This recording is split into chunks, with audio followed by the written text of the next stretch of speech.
فيا أيها الرجل منه شفاعة. Dulu masjidnya Rasul Shallallahu Alaihi Wasallam itu terbuat dari batang-batang pohon. Ada batang-batang pohon pernah dibuat itu masjid tiang-tiangnya. Apabila Nabi akan bersyarah, akan berkhutbah, maka Nabi berdiri ke suatu batang pohon, pokok pohon, dan berdiri di situ memberikan khutbah kepada para sahabat.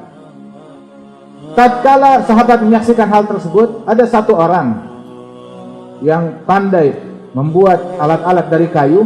Dia buatkan mimbar untuk Rasulullah Sallallahu Alaihi Wasallam, dan letaknya mimbar tak jauh dari pokok pohon yang biasa Rasulullah berkhutbah, agak sedikit ke sebelah sana. Maka Rasul pun tatkala dibuatkan mimbar, berkhutbah di atas mimbar itu. Ditinggalkan itu pokok pohon, hanya berjarak beberapa meter, pindah ke atas mimbar. Tatkala kali pertama Rasulullah berada di atas mimbar, mulai memberikan khutbah, pengajaran dan syarahan beliau, maka tiba-tiba terdengar suara seperti suara tangisan, suara jeritan. Dari mana suara tersebut? Ternyata sumbernya dari pokok pohon. Maka Rasulullah yang sedang berkhutbah, sedang berbicara, itu sahabat meriwayatkan jeritan itu sangat keras sekali, sampai-sampai beberapa tembok yang ada di masjid, dinding yang ada di masjid pecah akibat kuatnya jeritan dari pokok pohon itu. Maka Rasul pun segera turun dari mimbarnya, menghampiri pohon tersebut, dan Rasulullah menenangkan, menyentuhnya hingga suara tangisannya perlahan-perlahan dan hilang.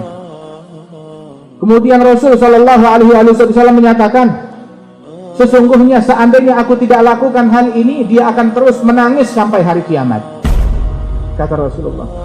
Dan kemudian dalam riwayat yang lain Rasul berkata kepada pokok pohon tersebut, apabila engkau mau, pohon yang sudah dipotong dijadikan tiang itu sudah dipotong, sudah mati, sudah kering. Rasul berkata, apabila engkau mau, aku tancapkan engkau di tempat di mana engkau tadinya diambil dari sana, aku kembalikan engkau ke kebun tersebut, dan engkau akan tumbuh dan berbuah secara sempurna. Atau bila engkau mau, aku akan tanam engkau di tempat yang lebih baik, di surganya Allah Ta'ala, dan buahmu dimakan oleh para wali-walinya Allah di dalam surga. Maka pohon tersebut seraya langsung berkata kepada Rasulullah Sallallahu Alaihi Wasallam, ya Rasulullah, tanamkan aku di surganya Allah Subhanahu wa Ta'ala.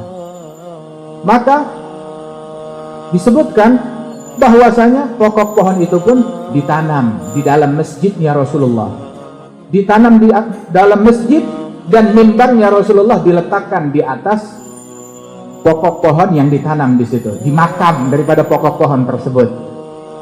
Al-Imam Hasanul Basri itu diriwayatkan ketika beliau tiap kali membawakan hadis ini, beliau berkata, lihatlah wahai saudara-saudara sekalian, pokok pohon rindu, menangis, tak kuat menahan rindunya kepada Rasulullah Sallallahu Alaihi Wasallam yang berpindah hanya beberapa meter saja dari dia.